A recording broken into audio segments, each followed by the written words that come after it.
The days of miracles have not passed. The welding table and the workbench are clean. As promised, it's now unboxing day for my new Evolution chop saw. This is a multi-material chop saw. This is the R355 CPS. And if you'll remember, 3 or 4 videos back when I unboxed and demoed the circular saw, I mentioned that I'd had the chop saw on my Amazon wish list for a couple of years, and that was the 355 CPSL. This is just the CCPS, just one notch lower. But like I said earlier in the previous video, I got this and the circular saw, including the shipping. Wait a minute, I think the shipping was free with tax. I got them both less than just the chop saw alone that I had on my Amazon wish list. So I'm going to grab a box cutter and let's open this up and see what kind of goodies are inside.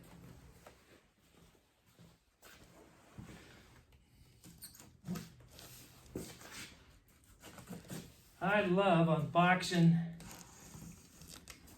new tools, new toys. I don't do this very often because, as most of you guys know, and gals, this stuff's expensive.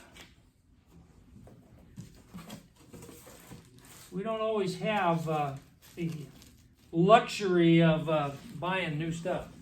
So, of course, everybody jokes about instructions, including me. Real men don't need instructions, but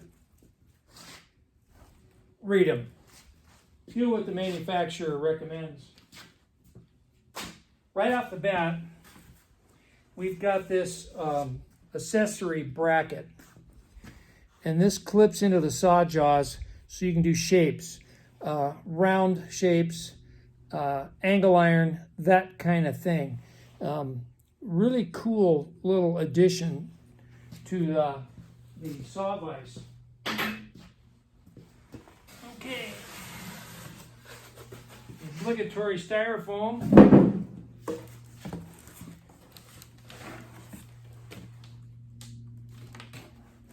Here is the Evolution blade, and again, you go price blades, even on sale, they're very expensive, and this is like the circular saw, came with the blade. This is the R355 tungsten carbide tip. You can see that, TCT. This is for steel, aluminum, wood, and plastic, just like the one on the circular saw that I demoed. Steel, it just says steel. I'm assuming mild steel. You get into different alloys.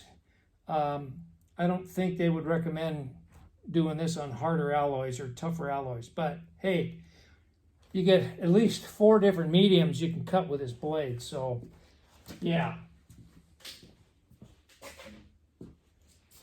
All right. Here we go. Whew. The baby ain't light.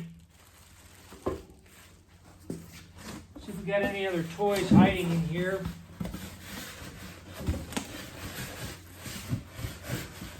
Don't believe so, but I've gotten in trouble in the past leaving stuff in the box. All right, nothing else. Let me get the plastic off of this. We'll get it up on the bench and we'll take a closer look. So just a quick overview of the data plate. Since I'm in the US, we're going to be running 120 volts AC at 60 hertz. This is a 15 amp motor. I think the CCPSL is a little heavier amperage. Not sure. But, and again, there's the sticker if you need support. You call that number, toll free. Got replaceable brushes as the circular saw did, front and back. This saw runs at 1450 RPM, no load speed, 14-inch diameter blade. Again, tungsten carbide tip. Meets all of the standards, blah, blah, blah, Canada, US, etc. And yeah, so let's just do a quick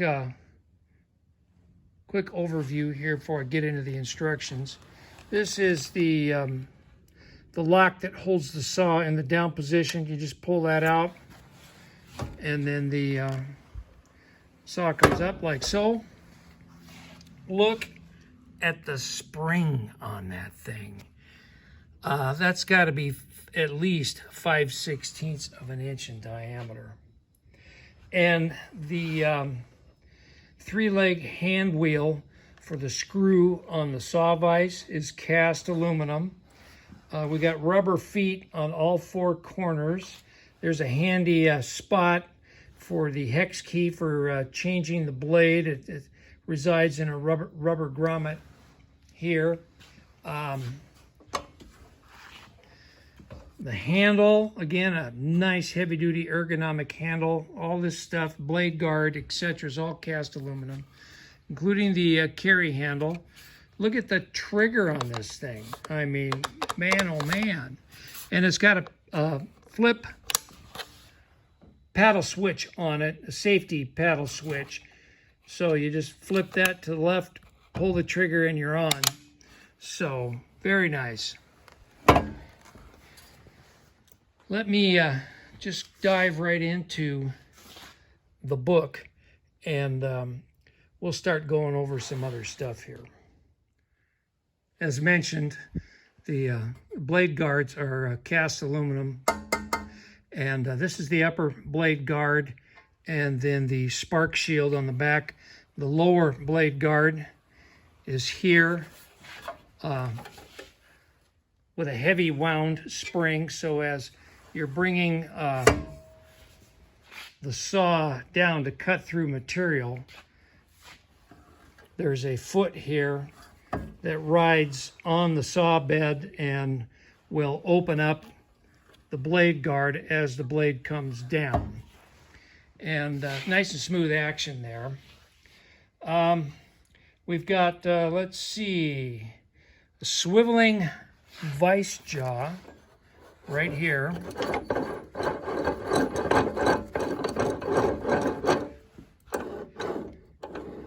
That's a nice feature. That's at least 1/8 of an inch thick steel formed vice jaw. Comes with a little card here, which I'll use as a bookmark in the instruction sheet. It gives you the fence positions at different degree angles, and with a little instruction there. The rear vice jaw is positionable. You use the same hex key that installs the blade. You loosen the pivot and you loosen the bracket here, and then you'll notice there's a protractor on there, so you can set this up to 45 degrees from the zero position. And again, that's at least 1/8 of an inch thick formed steel. As I showed earlier, they call this the cutting head hold down pin.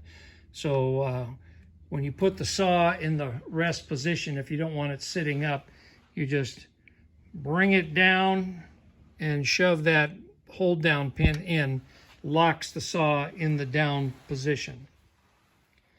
This is the travel stop adjustment screw, which determines how far down the saw head travels before it hits on this stop, and that's adjustable. There's a lock nut there. Loosen that, tighten or loosen the bolt, and that determines how far down that saw travels. The stop is cast right into the frame of the saw, so as you bring it down, this will stop on that stop bolt there. If you choose to mount this saw to a workbench or to a portable saw stand, there's 4 holes that are drilled into the base for the purpose of bolting this thing down on whatever structure you plan on using. For now, I'm going to keep this somewhat portable. Earlier on, I said this was a spark shield. Incorrect. That is the blade arbor guard. So this rotates here, and you tighten up this little hex key here. It's just a guard for the blade arbor. And yeah, that's how that works. I was wrong. When you're installing the blade, they've got the arbor lock button, or the blade lock button as they call it, right here. So you push that in, that locks the arbor.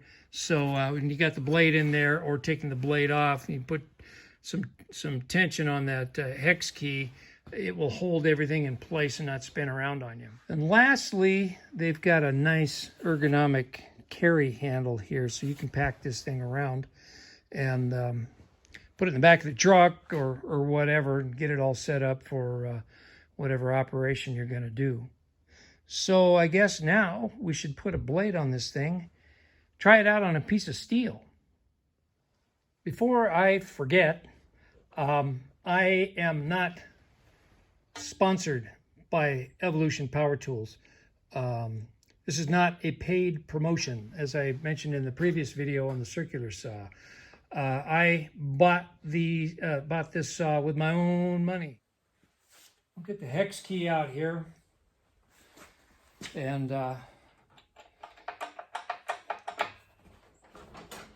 boy, I'm pushing down on the arbor lock button in the back here. That was on there good.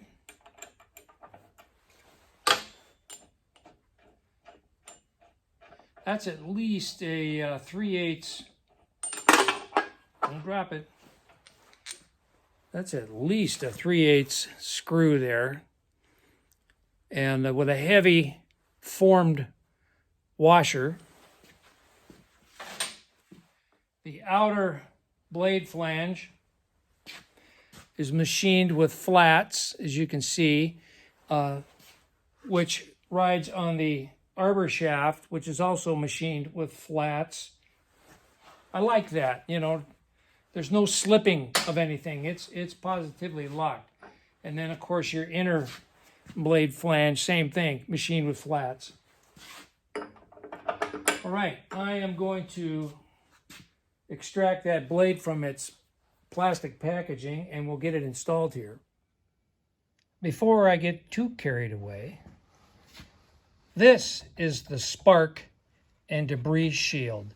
You can see back there, there's just an exit slot, so you're not shooting stuff all over the place. This captivates most of the debris coming off the blade. The blade rotation is marked here on the upper blade guard.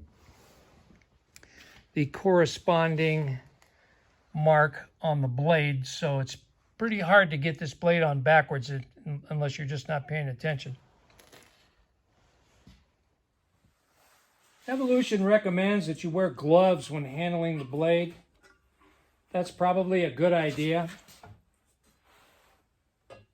as I don't wear gloves to put the blade on. Let's see, what am I up against here? There we go.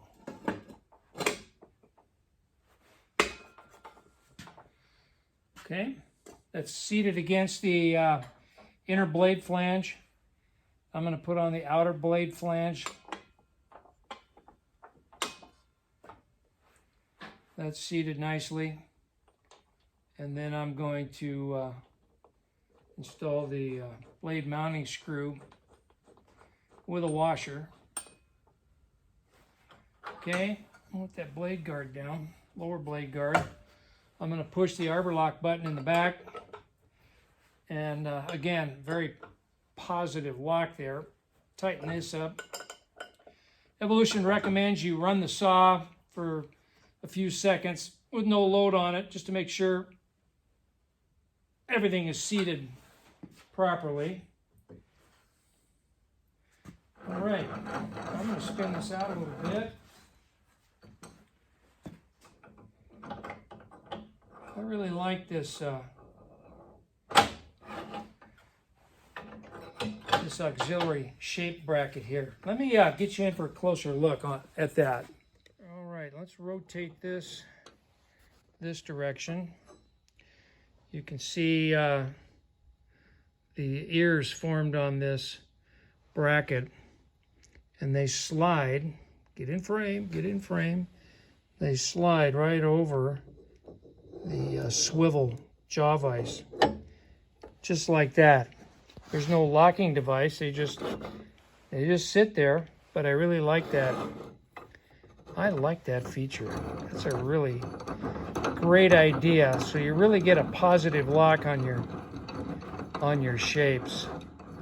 You know, before with older saws, you just have flat jaw and a flat stop there, and especially round shapes, they can turn on you if the blade bites into the material really well, and you're pushing kind of hard. They can turn on you, and so I like that. That's a nice feature.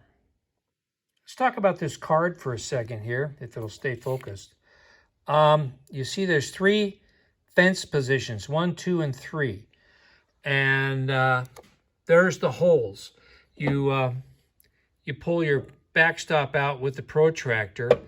They say if you're cutting round or square tube, box tube, at 45 degrees, you want to ensure that the rear fence is in position 2 or 3, which is these guys, 2 or 3.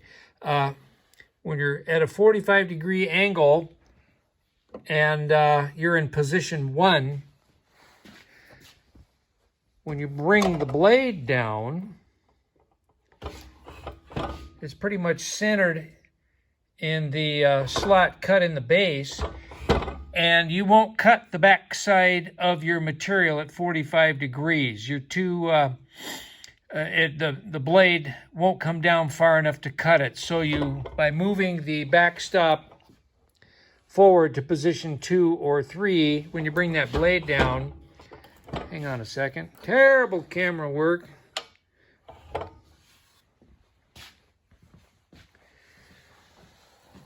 With that backstop move farther forward, your depth of the blade is deeper and will ensure that you cut all the way through the material when you're at a 45 degree angle.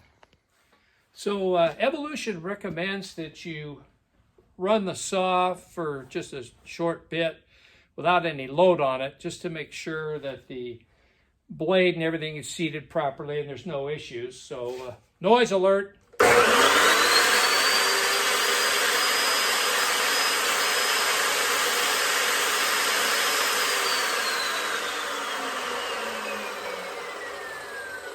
So unlike the circular saw, this chop saw does not have a blade brake on it. Not sure why Evolution opted not to do that. Maybe on the little higher end saws they do. On this particular model, they don't. So not an issue with me, could be for other people. So just so you're aware.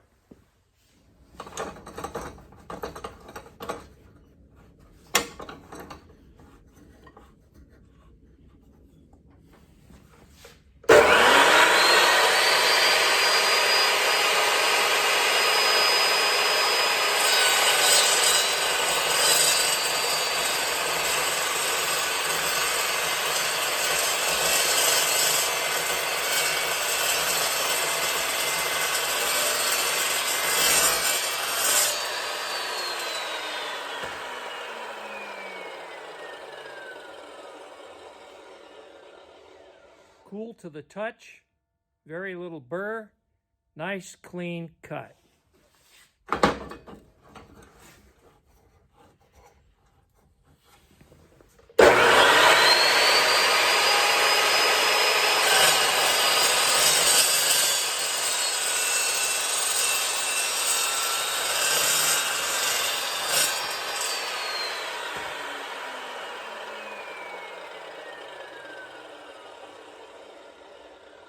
Left a little strand right there, but other than that, it's minimal burr. Again, nice clean cut.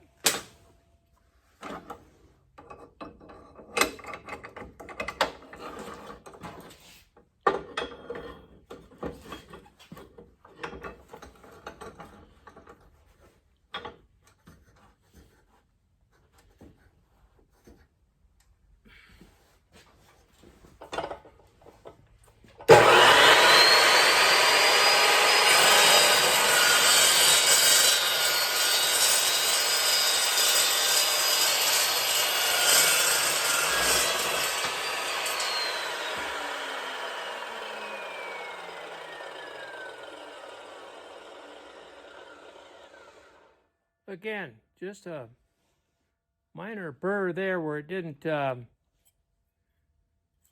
cut all the way through before it came up, but hey, file, grinder, take that instantly. Other than that, really nice cut. All right, I'm going to take these socket head cap screws for the fence off and move the fence to the next position up, and we're going to try some 45-degree cuts.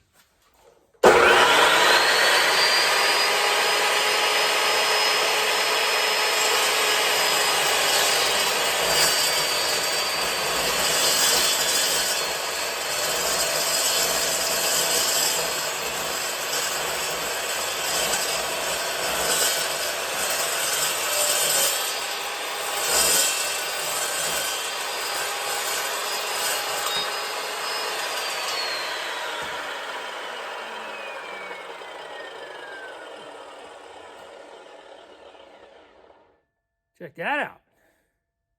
I like it.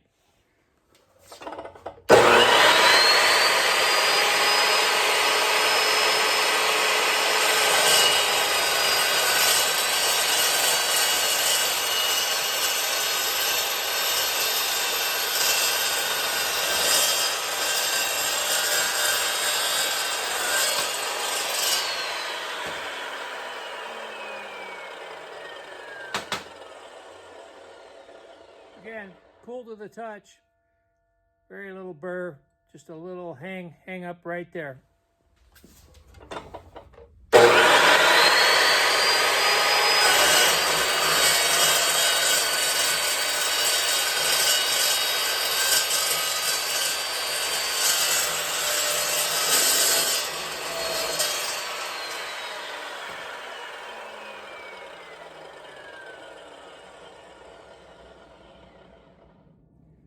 Again, just a little burr there. I don't know if it's just this particular blade or if that's something you got to expect all the time. But again, that's minor. Hit that with a grinder or, you know, belt sander or something like that, and that's coming right off. But there you go. That's a nice mitered cut.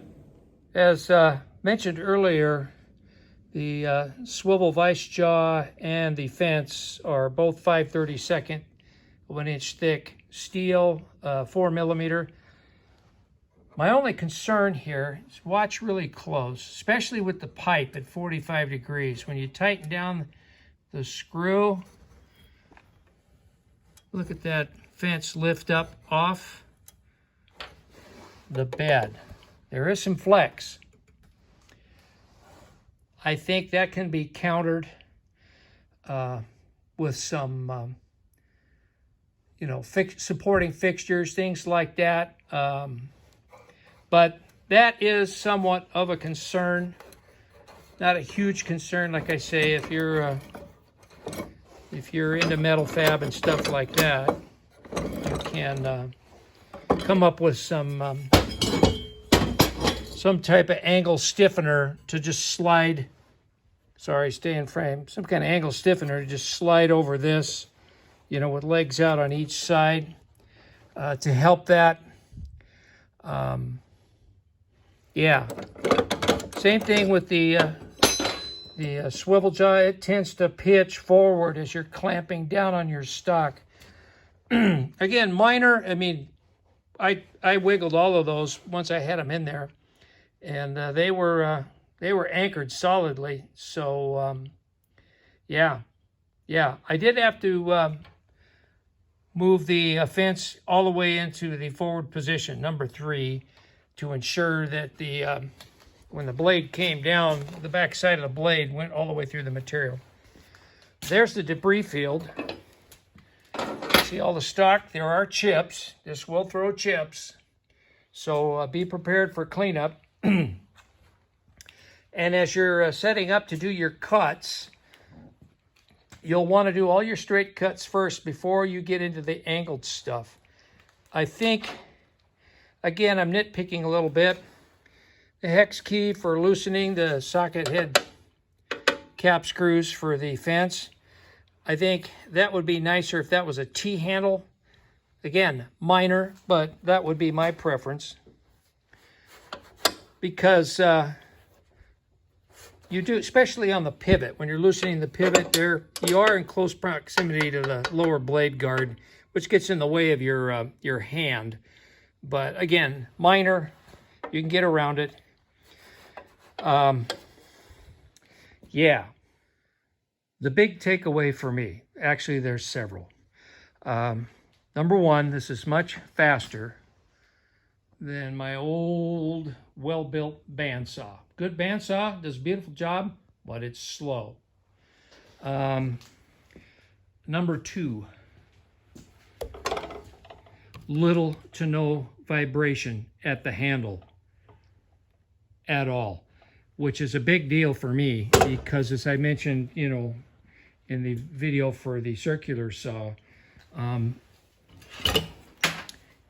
even though I've got pipe insulation, foam pipe insulation on the handles of the grinders, which helped a lot, still, after about half an hour, 40 minutes, my hands are numb. Fingers are tingling. You can't grip your power tool. You can't feel it, so it's an unsafe condition. I am not going to have that with the Evolution saws. This whole mass absorbs all the vibration. You got good solid rubber feet on the base and a good well-built cast aluminum machine, ergonomic handle. I mean, when I was running it, I wasn't feeling hardly anything up here at all.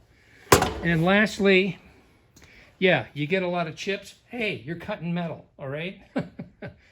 But there's no abrasive grinding dust like you get with these guys or the abrasive blade chop saws.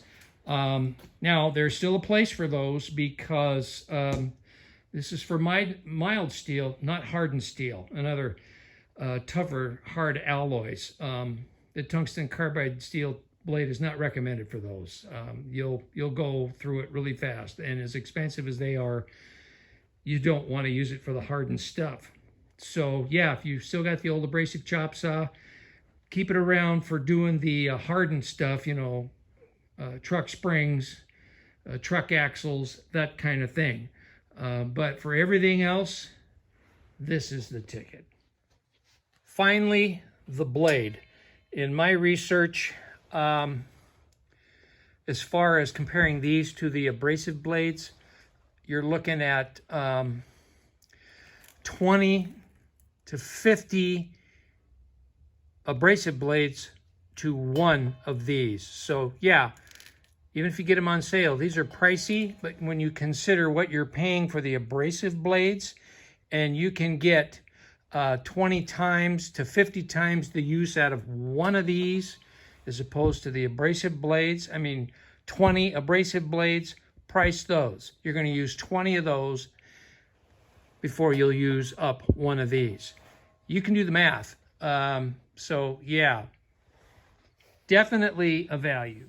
Well, there you have it. The Evolution R355 CPS chop saw, multi-material cutting blade. I'm very happy with it. It's going to do everything I need it to do.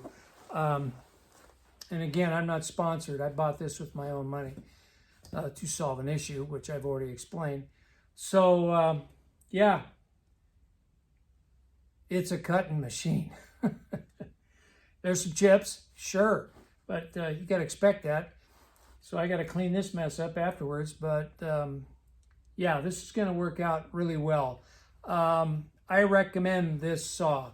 And don't take my word for it. You go ahead on the YouTube search engine and Google Evolution chop saw, and you're going to get a gazillion videos of guys like me demoing these saws and different camera angles and what they're cutting. And yeah, and then you go to evolutionpowertools.com, look at the reviews, and then go to some of the independent review sites as well. And I think you'll discover that the overwhelming response is positive. Folks that are using these saws really like them. I really like it. So with that, there you go. You're going to see this quite a bit in the shop being used on various projects as we mess around with scrap. And so yeah, thanks for watching, everybody. We'll see you real soon on the next one. Bye for now.